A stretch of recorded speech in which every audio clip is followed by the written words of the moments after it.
தற்போதைய அண்மை செய்தி, வீட்டு வேலை செய்து பெற்றோர் படிக்க அனுப்பும் நிலையில் கல்லூரி கூட செல்லாமல் மாணவர்கள் அடிதடியில் ஈடுபடுவதாக நீதிபதி வேதனை தெரிவித்துள்ளதை நாம் தற்போது அண்மை செய்தியாக பார்த்து கொண்டிருக்கிறோம்.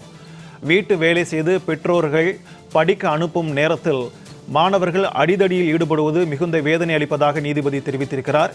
சென்னை மாநில கல்லூரி மாணவர் சுந்தர் உயிரிழந்த வழக்கில் கைதான சந்துரு என்பவர் ஜாமீன் கோரி தொடர்ந்த வழக்கில் நீதிபதி இவ்வாறான கருத்தை தெரிவித்திருக்கிறார். இதனை நாம் அண்மை செய்தியாக பார்த்துக் கொண்டிருக்கிறோம். இது தொடர்பான கூடுதல் விவரங்களோடு நம்முடன் இணைந்திருக்கிறார் செய்தியாளர் மகேஸ்வரி. வணக்கம் மகேஸ்வரி, நீதிபதியின் இந்த கருத்து குறித்து கூடுதல் விவரங்களை பதிவு பண்ணுங்க.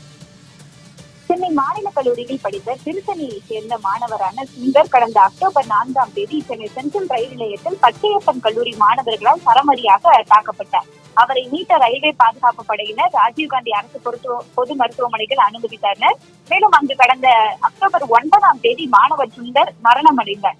இதையடுத்து பச்சையப்பன் கல்லூரி மாணவர்கள் 7 பேர் மீது கைது செய்யப்பட்டு அவர்களுக்கு எதிராக வழக்கு பதிவும் அதாவது கொலை வழக்கு பதிவும் செய்யப்பட்டது.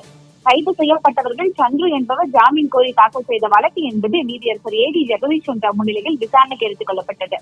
அப்போது இந்திய மாணவர் சங்கம் மற்றும் சட்ட பஞ்சாயத்து இயக்கம் சார்பில் மாணவர்களுக்கு இடையேயான ஒற்றுமை வழங்குவது குறித்தான வழிகாட்டு நெறிமுறைகளை வழங்கினார்.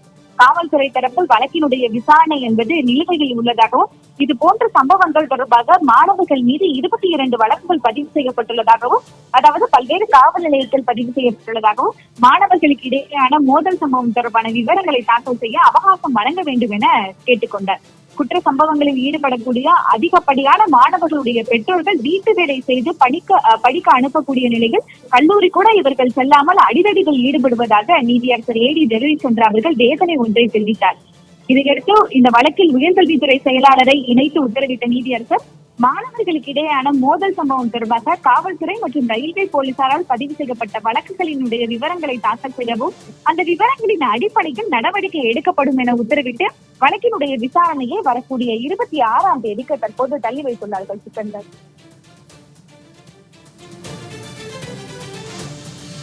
உங்களுடைய விரிவான தகவல்களுக்கு நன்றி மகேஸ்வரி.